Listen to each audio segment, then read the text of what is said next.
class. Today we're going to be reading a different book.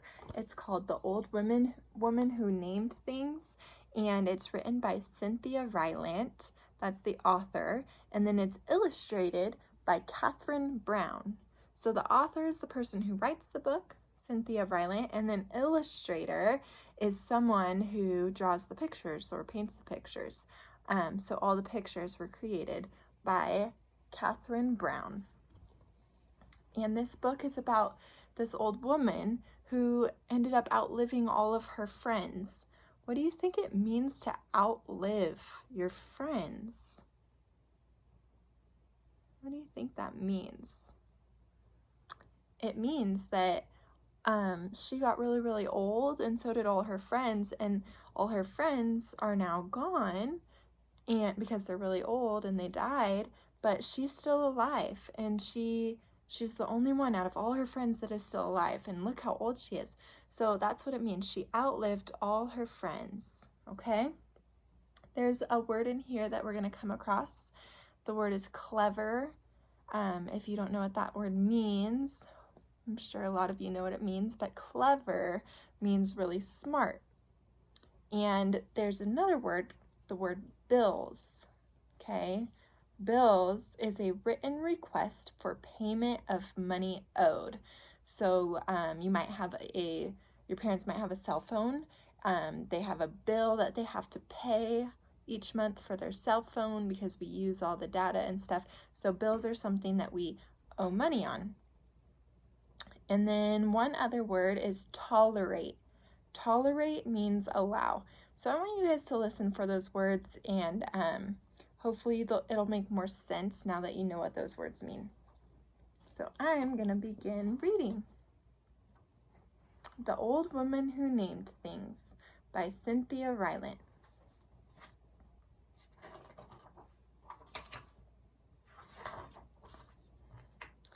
Once there was an old woman who loved to name things. She named the old car she drove Betsy. She named the old chair she sat in Fred. She named the old bed she slept on Roxanne. And she named her old house Franklin. There's her car. Betsy the car.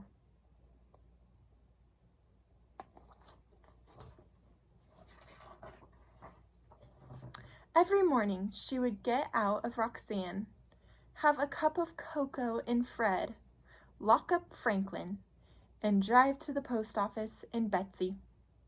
She always hoped for a letter from someone, but all she has ever gotten was bills.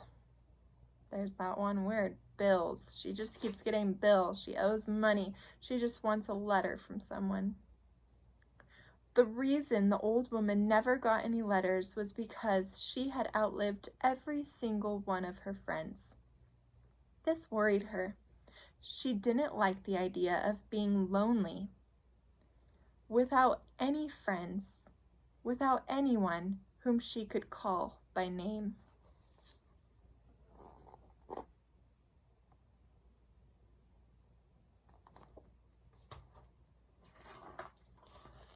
So she began to name things. But she named only those things she knew she could never outlive. Her car, Betsy, had more get up and go than anything around. Her chair, Fred, had never sagged a day in his life. Not one creak or moan had she ever heard out of her old bed, Roxanne. And her house, Franklin, had been standing straight for over 100 years and still didn't look a day past 20. The woman had never worried about outliving any of them, and her days were happy.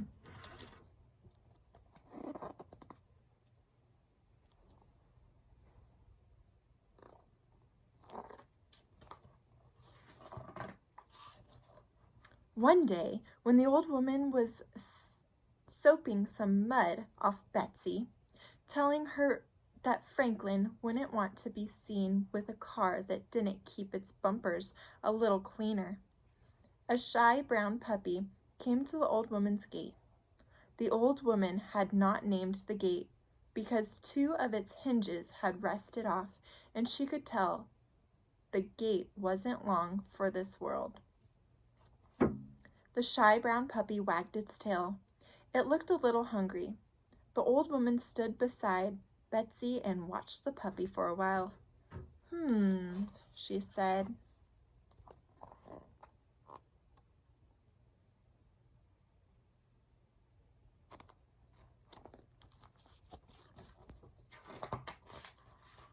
Then she walked into Franklin, got a chunk of ham from her refrigerator, and came back outside. The old woman gave the ham to the hungry puppy and told it to go home. She told it that Betsy always made puppies sick, and Fred never allowed puppies to sit on him, and Roxanne wasn't wide enough for a puppy and an old woman to fit on. And besides all this, Franklin couldn't tolerate dog hair, so the puppy went away.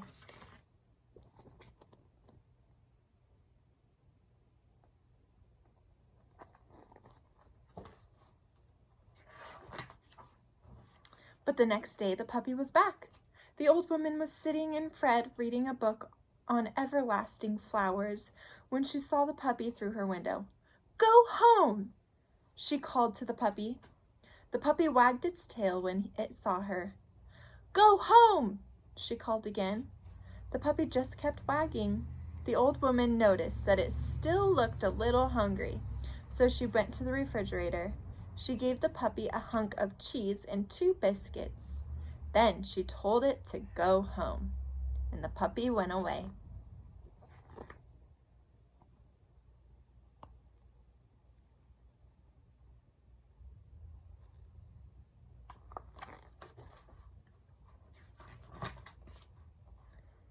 That night, as the old woman plumped up the pillows on Roxanne, she thought about the puppy.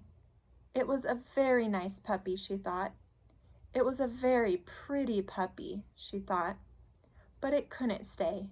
If it stayed, she would have to give it a name, and it could never last as long as Franklin or Fred or Betsy or Roxanne. She might outlive it. And she didn't want to risk that. She didn't want to outlive any more friends.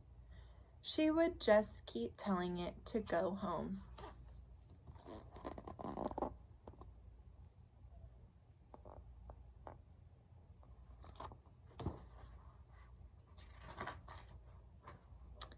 Every day, the shy brown puppy came to the old woman's gate.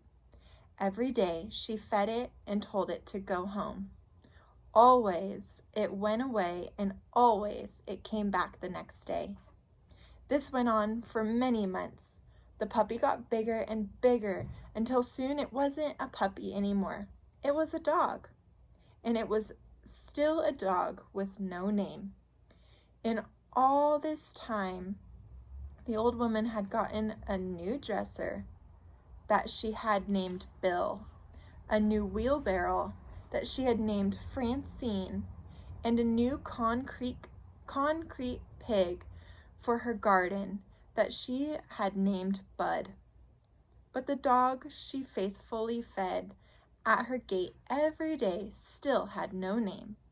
Since it had no name, the old woman didn't have to worry about outliving it, and she thought herself pretty clever in this. So she thought she was being smart by not naming the dog, because she was scared she was going to outlive it and then she would be sad. Then one day, the shy brown dog did not come to the old woman's house. She sat and fed and watched the gate all day long, but the dog never came, and the old woman felt sad. The next day, again, the dog did not come. The old woman drove Betsy around town looking for the dog, but she did not find it. The old woman felt even sadder.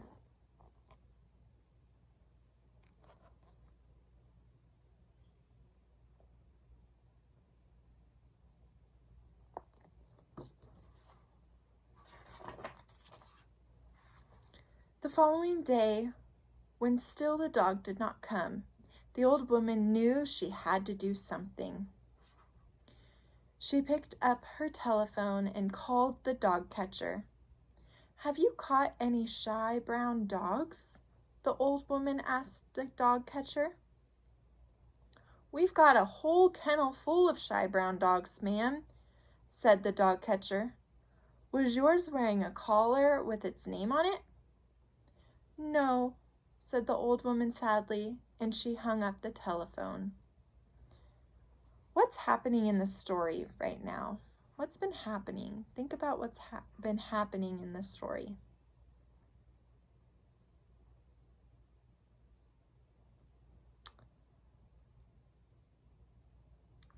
There's been a little dog that keeps coming to the old lady's house, and it's come every day, and all of a sudden it's not coming, and the old woman starts to get sad, right? What do you think is going to happen next? What do you think will happen next? Let's keep reading and find out.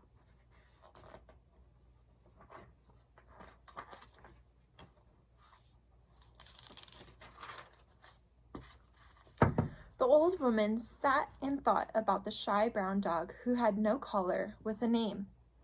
Wherever it was, no one would know that it was supposed to come to the old woman's gate every day, that she was supposed to feed it and tell it to go home every day, that things were always supposed to be this way. The shy brown dog had no collar and no name, and no one would ever be able to know these things about it. The old woman made a decision. She locked up Franklin and drove Betsy to the dog catcher's kennel. She said to the dog catcher, "I've come to find my dog."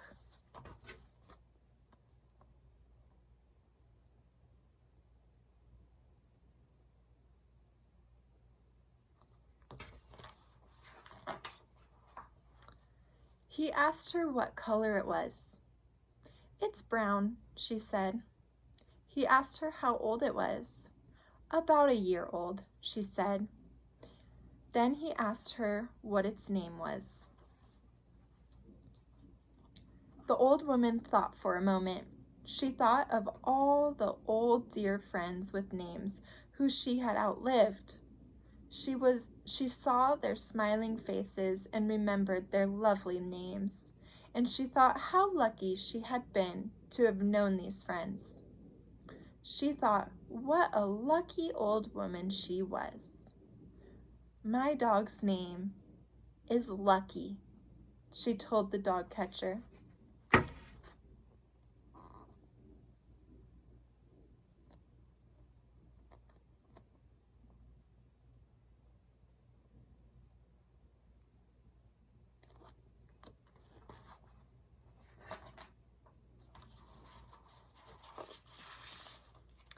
He led her to the big yard full of white dogs and black dogs and brown dogs. The old woman looked and looked and looked, and finally she saw her own shy brown dog sitting beside a gate. The dog was looking at Betsy parked in the driveway. The old woman called out, "Here, Lucky!" And at the sound of her voice, the shy brown dog came running.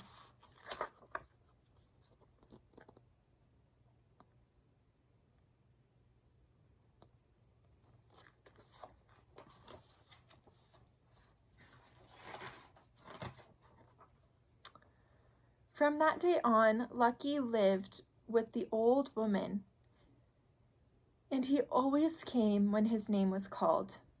It turned out that Betsy didn't make all dogs sick, and Fred was happy to allow a dog to sit on him. Franklin really didn't mind a little dog hair.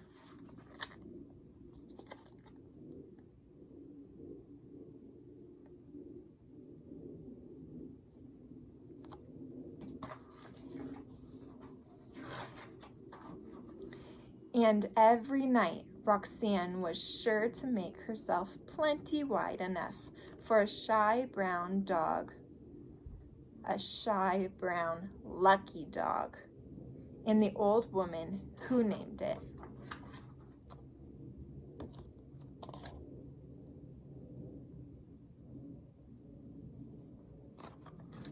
Why doesn't the old woman want to name the dog in the first place? She thought that she might outlive the dog, and then she felt like if she named it, it would become her friend, and if she outlived it, she would be really, really sad, right? So she was kind of scared to name it because she was a little bit scared to get close to the dog in case that she outlived it, and then she'd be really, really sad because it was her friend and she would lose another friend. So that's why she didn't really want to name the dog. And then remember when she went to the dog catcher, the kennel, and he said, what's her name? And she kind of had to make a decision if she wanted to go get the dog and bring it home and name it. So she had that decision. Why do you think she had to make that decision? She had to decide if she wanted that dog to come home with her and have a name, right? She wasn't sure if that was the right thing to do. She wasn't sure if she should name it and take it home and have it become hers. She was a little scared that she would outlive it.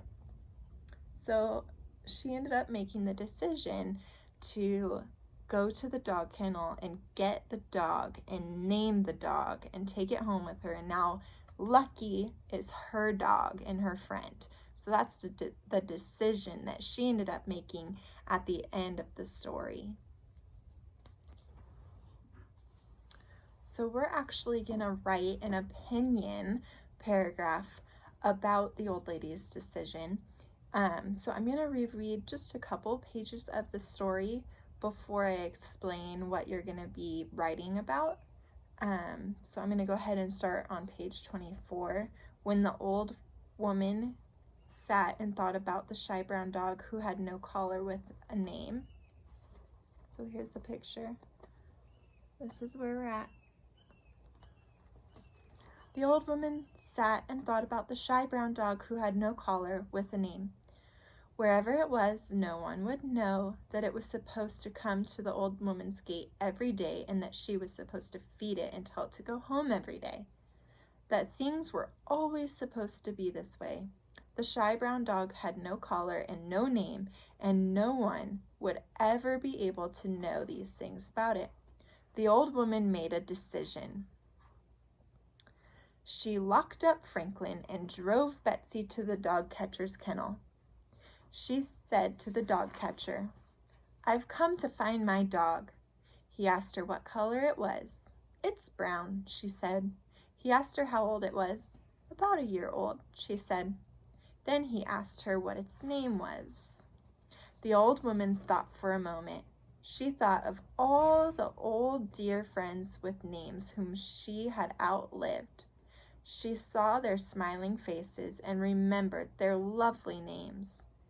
And she thought how lucky she had been to have known these friends. She thought what a lucky old woman she was. "My dog's name is Lucky," she told the dog catcher. He led her to the big yard full of white dogs and black dogs and brown dogs. The old woman looked and looked and looked, and finally she saw her own shy brown dog sitting beside the gate. The dog was looking at Betsy, parked in the driveway. The old woman called out, "Here, Lucky!" And at the sound of her voice, the shy brown dog came running. So, thinking about those pages that I just reread, do you think naming the dog and bringing it home was a good decision? And what in the story makes you think that? So do you think it was a good decision that she brought the dog home and named it? Or do you think that was a bad decision?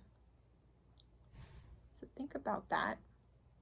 And then what you're going to be doing is you're going to write a paragraph about whether the old woman's decision to name the dog and bring it home was a good one. readers often have different opinions about the characters and events in a story, and that's fine. So we all could have a different opinion. Some of us may think, wow, yeah, that was a great idea because now she has a friend that she gets to hang out with every day. Or maybe some of us think, no, that was a bad idea. She already outlived all her other friends. Now she can outlive the dog. It's not a good idea. So it's kind of just your opinion. Do you think it was a good decision that she brought home the dog and named it and kind of kept it as her own? What is important is that when you make your opinion, you support your thinking with facts and details from the story. So as you're writing, you're going to state an opinion. Basically, I think it's a good decision that she brought the dog home, or I don't think it's a very good decision that she brought the dog home. So that's me stating my opinion. So the important part of that is that now we have to support our idea or our opinion with facts and details from the story. So I have to pull stuff out of the story and use that in my writing to support my opinion. So I'm going to kind of give you an example of an opinion paragraph answering this question.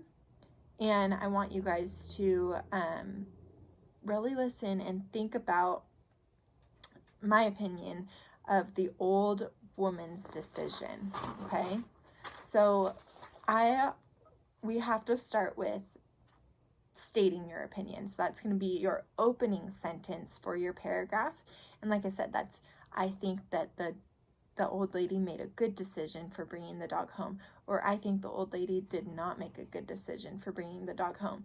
You could say, in my opinion, I do not think that the old lady should have brought the dog home and named it. So there's different ways that you can start the sentence to kind of make it your own. So I'm going to show you how I'm going to start the sentence, or start the paragraph, with an opening sentence that states my opinion. So I want you guys to start the same way I'm starting, by stating what the title of the book is called and who is the author of the book. So I started, in the book, The Old Woman Who Named Things, and I underlined that because you have to underline it because it is the title of a book. So you're going to say, in the book, The Old Woman Who Named Things by Cynthia Rylant. That's the author. I'm going to start over. In the book, The Old Woman Who Named Things by Cynthia Rylant, the old woman decided to bring home a dog to live with her. So I kind of showed you guys what the book is that I'm going to be talking about and who wrote the book and kind of what happened. And then I'm going to state my opinion. I think that the old lady made a good decision when she named the dog and brought it home because the dog made her happy. So already I have two sentences. I have the sentence that says the title of the book and the author's name, which I want you guys to include in your paragraph. And I have my opinion. Read it one more time. In the book, The Old Woman Who Named Things by Cynthia Rylant, the old woman decided to bring home a dog to live with her. I think that the old lady made a good decision when she named the dog and brought it home because the dog made her happy. So this is just the beginning that I just showed you guys. Notice that I stated my opinion and included the title and the author's name in the opening sentences. Now I need to explain my thinking using facts and details. So I stated my opinion. Now I need to explain and support my opinion using facts and details from the book. So I'm going to show you my writing again. The old woman had spent many years alone because she had outlived all her friends. She thought that if she didn't allow any living things in her life, she wouldn't be lonely. Then she realized that knowing all of those friends made her life better. She thought how lucky she had been to have known these friends. And she thought what a lucky woman she was. Thinking about those friends helped her realize how lucky she was to find the dog. I'm going to put my finger right there because I'm going to stop and kind of talk for a little bit. So I just stated, I gave a couple sentences that supported my opinion, and I used facts and details from the book. I even used quotes out of there, you know, from what she said. So this is like directly from the story that kind of helps support my opinion. She thought how lucky she had been to have known these friends, and she thought what a lucky woman she was to have all those friends. So that made her think she would be really lucky to bring this dog home and name it. So now I need to conclude my paragraph. I need a conclusion sentence. So this is going to be my conclusion sentences. I actually have two. It says, I'm going to restate my opinion.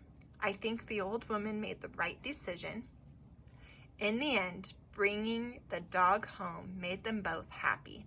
So I stated my opinion again in my conclusion, and I explained why that's my opinion. Okay, so I said, I think that that's the right decision. In the end, bringing the dog home made them both happy. So notice I actually have a lot of sentences. I have way more than 5 in this paragraph. You can have more than 5 sentences, but you only need 5. So when you're writing a paragraph, you need your opening sentence. In this case, it's an opinion paragraph, so you need to state your opinion. That's your opening sentence. I had 2 for that. I would probably suggest using 2 because you're going to have to state the title of the book and the author's name like I did, and then you're going to state your opinion. And then the body of the paragraph are the facts and details that support your opinion. So you are going to give me 3 sentences or more. It's up to you because I did more, but you could do 3 or more sentences that explain why you think that, okay? And you have to give me some details from the book that helped you think that, helped you make that decision and form that opinion. And then lastly, you're going to have a conclusion sentence. I had 2 conclusion sentences. You don't have to, you can just have 1, but you need to state your opinion again and kind of why you think that. So you're just restating in your conclusion, you're restating your first sentence, basically, your opinion statement that you made. So you're going to restate it, kind of sum it all up. So that's what you guys are going to be doing. I want you guys, like I was saying, start with 1 or 2 opening sentences that state your opinion, include the title of the book and the author's name, give reasons for your opinion, include facts or details to support your reasoning, and provide a closing sentence to wrap up your writing. So I kind of just gave you a summary of what I'm expecting. So what you're going to be doing is you're going to be going on to Google Docs and creating a new Google Doc and writing up this paragraph. And then when you're done writing it, you can go ahead and share it with me. And if you guys want, like how I wrote it on a piece of paper, if that's easier for you to jot down your writings that way, that's just fine. Write it down and then type it up. If you think, oh, that's way too much work, I don't want to write it and then type it, just start typing. Whatever works best for you. Sometimes I like to write with a pencil and paper first and then put it on the computer, but that's totally up to you. Whatever is easier for you to do. So that will be on the website, that assignment for today. And before we finish up, I want to talk to you guys about individualized daily reading.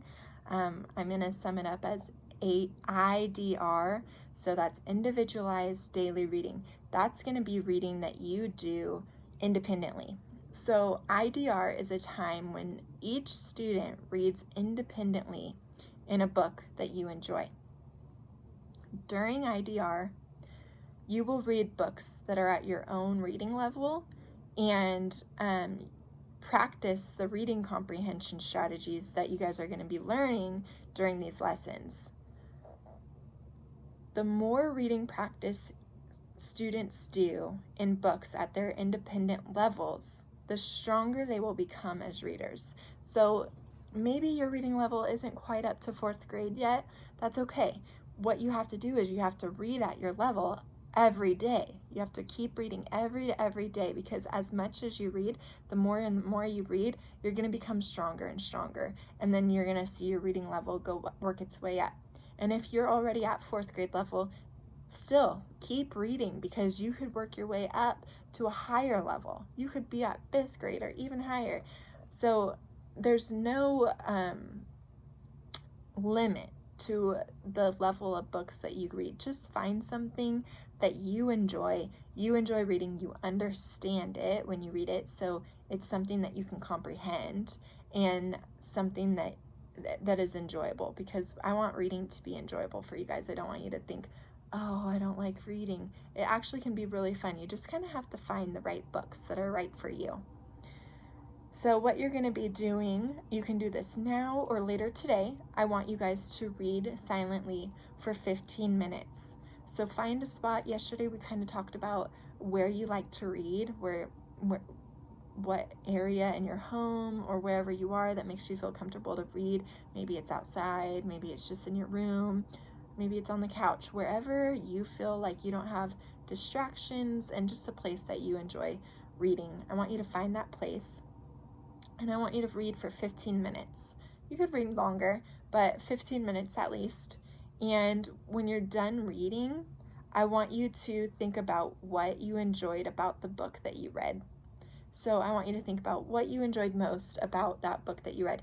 Maybe you're reading a chapter book, so you won't be able to finish today because you only get 15 minutes or longer if you choose. But if you don't finish the book, just what did you enjoy reading about that part of the book that you read today? So that's the question I really want you guys to think about, okay? Reading books that you guys enjoy are going to help you become strong readers. So you have 2 things that you have to do for our lesson today. You have to write your opinion paragraph, and then you have to read for 15 minutes just by yourself independently. Okay? Have fun reading.